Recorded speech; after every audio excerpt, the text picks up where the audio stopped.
Assalamualaikum warahmatullahi wabarakatuh. Kami dari Prodi Pendidikan Bahasa dan Sastra Indonesia STKIP Yasika Majalengka akan mempresentasikan hasil diskusi kami mengenai drama. Perkenalkan, saya Erna Sari dari kelas PBSI 4A dan juga ada teman-teman saya, Yesi Nadifatul Jannah dari kelas PBSI 4A, Desi Aprianti Nisagita dari kelas PBSI 4A, Aam Diniasi dari kelas PBSI 4A, Sinta Nurcita dari kelas PBSI 4A, Agus Nurrohman dari kelas PBSI 4A, Andi Rustandi dari kelas PBSI 4A, Sanudin dari kelas PBSI 4B, Inki Casnida Mayati dari kelas PBSI 4B, dan Sri Komalasari dari kelas PBSI 4B. Untuk mengefisiensikan waktu, mari kita mulai diskusi kita pada hari ini mengenai drama. Untuk teman-teman dipersilahkan. Daumai yang berarti perbuatan, berlaku, bertindak. Jadi drama bisa berarti perbuatan atau tindakan. Drama dalam Yunani kuno adalah suatu bentuk karya sastra yang memiliki bagian untuk diperankan oleh aktor. Kosakata ini berasal dari bahasa Yunani yang berarti aksi, perbuatan. Drama bisa diwujudkan dengan berbagai media, di atas panggung, film, dan atau televisi. Drama juga terkadang dikombinasikan dengan musik dan tarian, sebagaimana sebuah opera. Drama sering disebut sandiwara atau teater. Kata sandiwara berasal dari bahasa Jawa. Sandi yang berarti rahasia, dan wara yang berarti ajaran. Sandiwara berarti ajaran yang disampaikan secara rahasia atau tidak terang-terangan. Mengapa?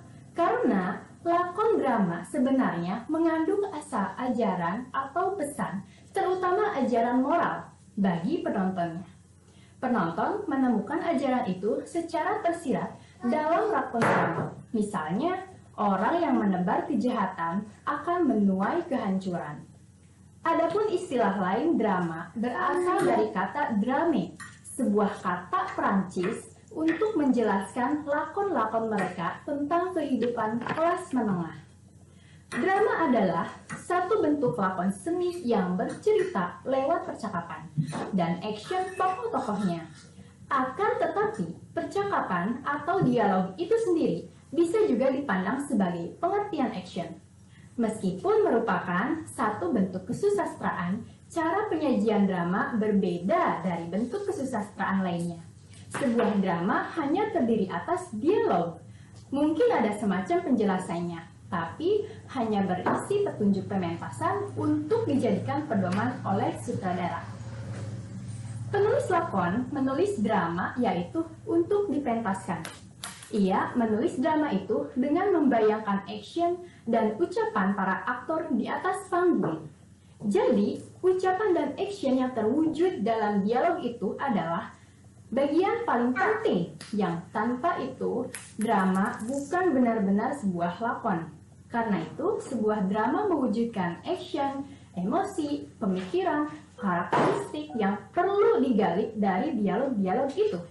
Adalah satu keharusan bagi seorang sutradara untuk menganalisis drama sebelum mengagungkan drama itu.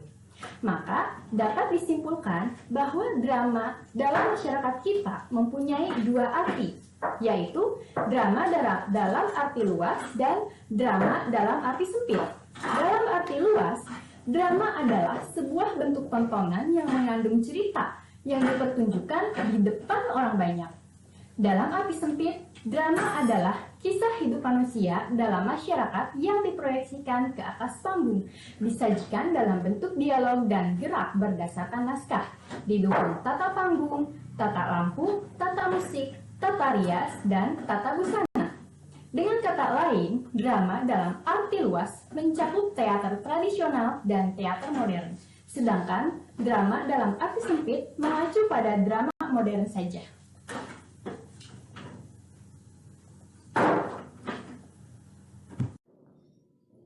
Selanjutnya ada poin B, ciri-ciri drama. Pada umumnya, drama mempunyai ciri-ciri yaitu sebagai berikut.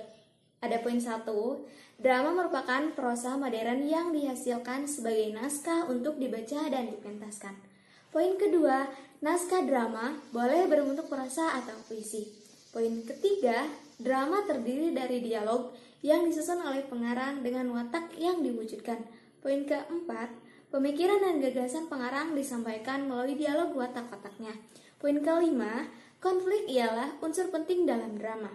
Konflik digerakkan oleh watak-watak dalam plot, sedangkan plot adalah elemen penting dalam sebuah skrip drama. Sebuah skrip yang tidak disadari oleh konflik tidak dianggap sebagai drama yang baik.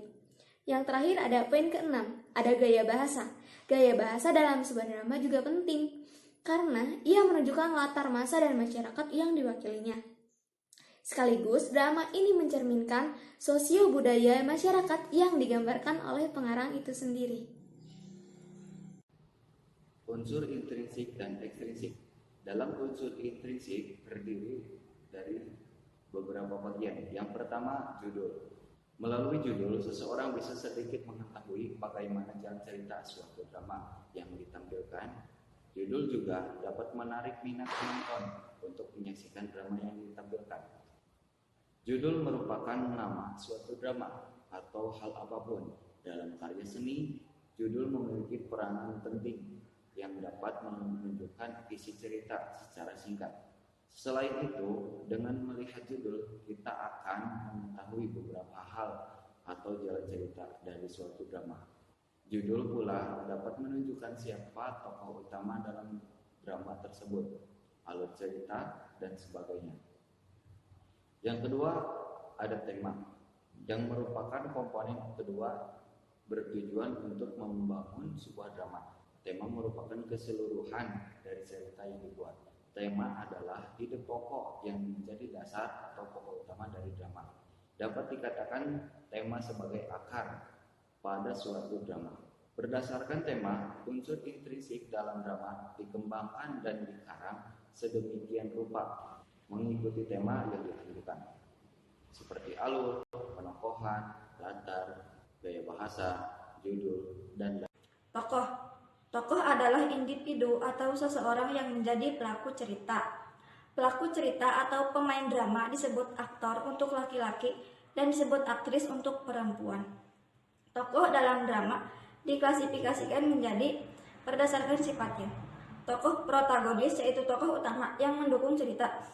Yang kedua yaitu tokoh antagonis yaitu tokoh penentang cerita.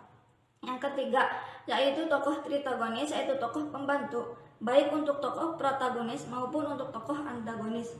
Berdasarkan perannya, tokoh sentral yaitu tokoh yang paling menentukan dalam drama. Tokoh utama yaitu tokoh pendukung atau penentang tokoh sentral. Tokoh pembantu atau tokoh-tokoh yang memegang peran pelengkap atau tambahan dalam mata rangkai cerita. Perwatakan atau penokohan. Perwatakan disebut juga penokohan. Perwatakan atau penokohan adalah penggambaran efek batin seseorang tokoh yang disajikan dalam cerita. Yang selanjutnya adalah setting. Setting diciptakan penulis atau pengarang untuk memperjelas suatu peristiwa dalam cerita agar menjadi logis atau konkretisasi sebuah tempat, agar penonton atau pembaca mempunyai pembayangan yang lebih dalam terhadap berlangsungnya suatu peristiwa. Selain itu, setting juga diciptakan untuk menggerakkan emosi atau kejiwaan pembaca dan penonton. Secara emotif, penonton atau pembaca diharapkan dapat mempunyai daya hayal yang lebih dalam, sesuai dengan kedalaman-kedalaman pengalaman berpikirnya. Misalnya, pelaku yang berada di deretan pedagang kaki lima, bukan di sebuah plaza atau supermarket. Pembaca atau penonton akan menangkap kesan kesedihan, bahkan kemiskinan. Setting atau tempat kejadian cerita sering disebut juga latar cerita. Setting meliputi 3 dimensi: setting tempat, setting waktu, dan setting ruang. Setting tempat. Setting tempat adalah tempat terjadinya cerita dalam drama. Setting tempat tidak dapat berdiri sendiri. Setting tempat berhubungan dengan setting ruang dan waktu. Setting waktu. Setting waktu adalah waktu atau zaman atau periode sejarah terjadinya cerita dalam drama. Setting waktu juga terjadi di waktu pagi, siang, sore, dan malam. Setting ruang. Setting ruang juga dapat berarti ruang dalam rumah atau latar rumah. Hiasan, warna, dan peralatan dalam rumah akan memberikan corak tersendiri dalam drama yang dipentaskan. Misalnya, ruang tamu keluarga modern yang kaya akan berbeda dengan ruang tamu keluarga tradisional yang miskin.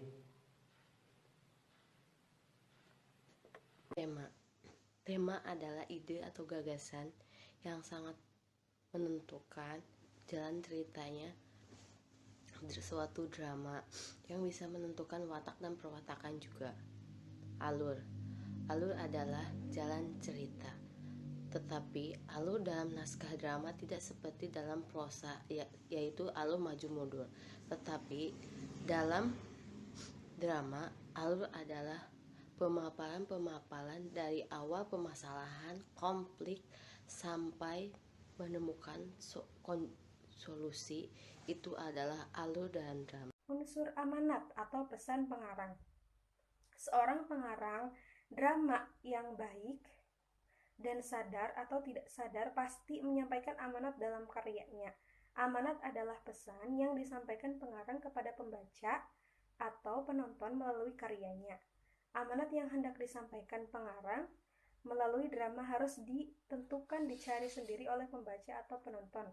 Setiap pembaca atau penonton dapat berbeda-beda dalam menafsirkan amanat drama. Amanat ini bersifat kias atau subjektif dan umum, sedangkan tema bersifat lugas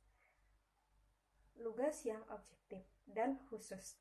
Amanat sebuah drama akan lebih mudah ditafsirkan jika drama itu dipentaskan.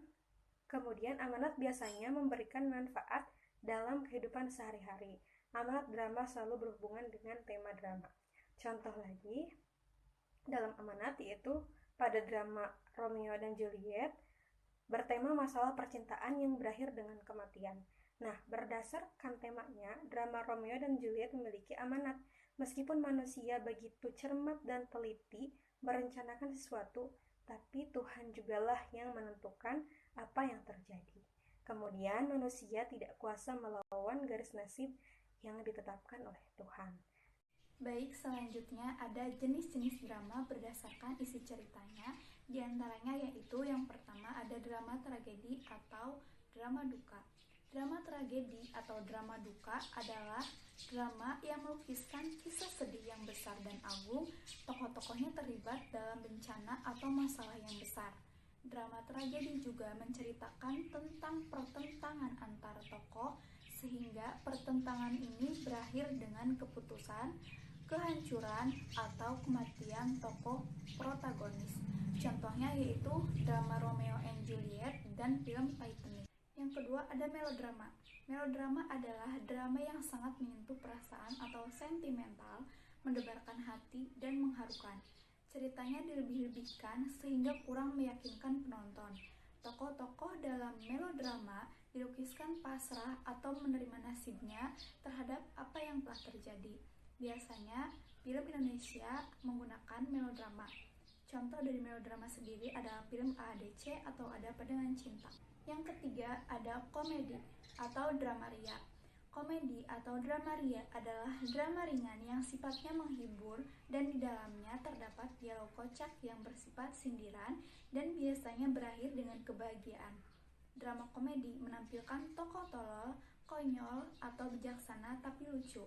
Contohnya itu film Mr. Bean dan sinetron Bajai Bajuri. Yang keempat ada dagelan.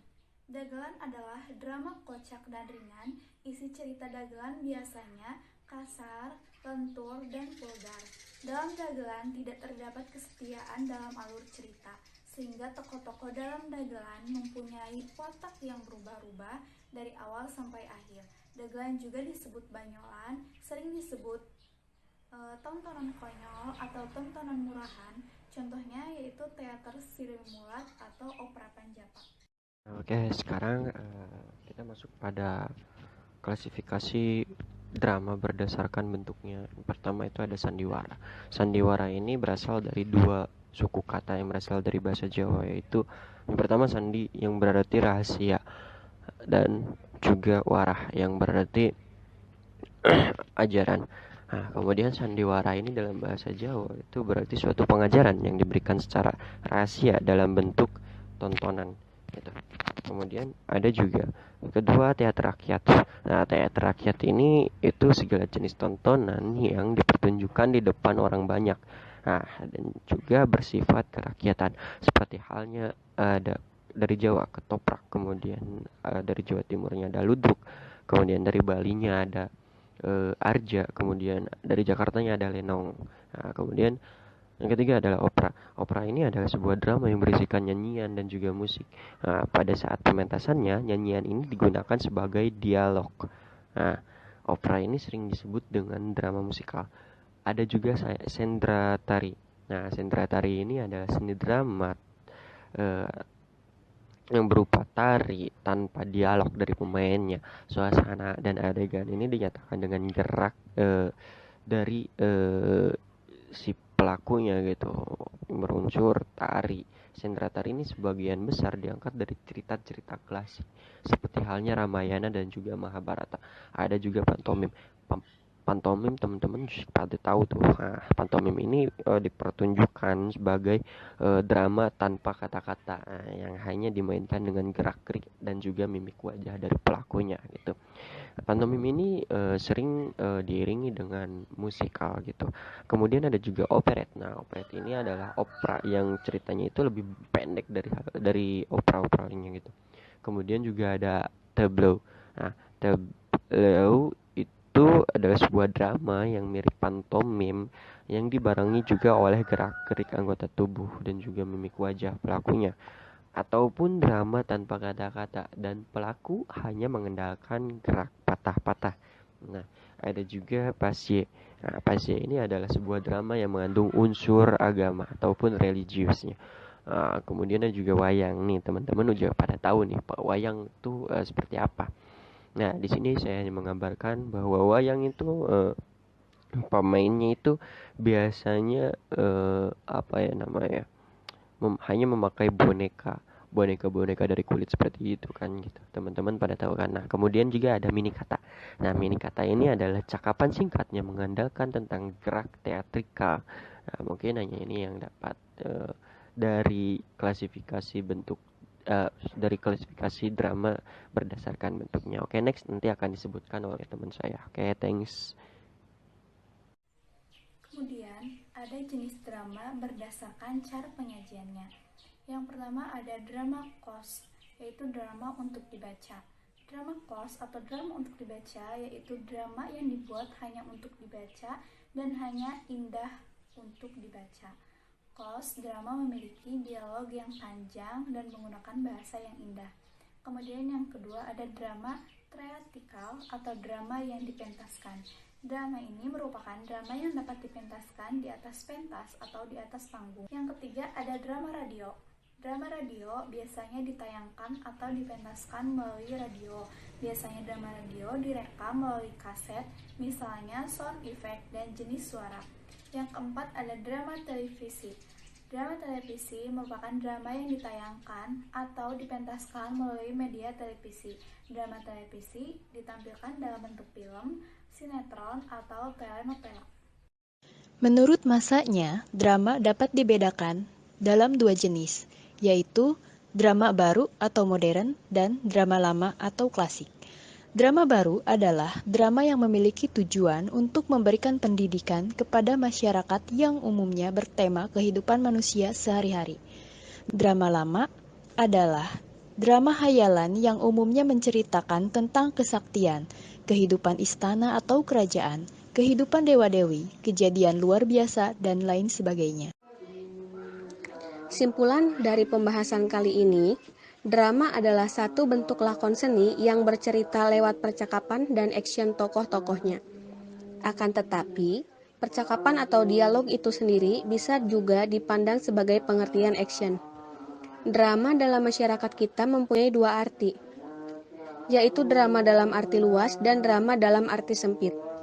Dalam arti luas, drama adalah semua bentuk tontonan yang mengandung cerita yang dipertunjukkan di depan orang banyak. Dalam arti sempit, drama adalah kisah hidup manusia dalam masyarakat yang diproyeksikan ke atas panggung. Disajikan dalam bentuk dialog dan gerak berdasarkan naskah, didukung tata panggung, tata lampu, tata musik, tata rias, dan tata busana. Dengan kata lain, drama dalam arti luas mencakup teater tradisional dan teater modern. Sedangkan drama dalam arti sempit mengacu pada drama modern saja. Adapun unsur-unsur yang terkandung di dalamnya yaitu unsur intrinsik dan unsur ekstrinsik. Unsur-unsur intrinsik yaitu tokoh, penokohan, setting, tema, alur atau plot, dan amanat. Sedangkan unsur ekstrinsik dalam drama adalah unsur yang tampak seperti adanya dialog atau percakapan. Namun, unsur-unsur ini bisa bertambah ketika naskah sudah dipentaskan, seperti panggung, properti, tokoh, sutradara, dan penonton. Jenis-jenis drama dapat diklasifikasikan berdasarkan isi ceritanya.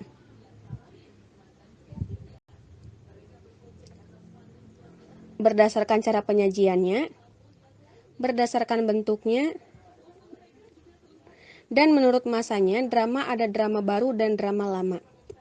Hal-hal yang perlu diperhatikan yaitu prolog, epilog, monolog, dan dialog. Selain itu juga ada tata panggung, pemeran, kostum, dan suara yang perlu diperhatikan. Terima kasih kepada teman-teman telah menyampaikan materi pada hari ini. Semoga bermanfaat bagi kita semua. Kurang lebihnya mohon maaf. Wabillahi taufiq wal hidayah. Wassalamualaikum warahmatullahi wabarakatuh.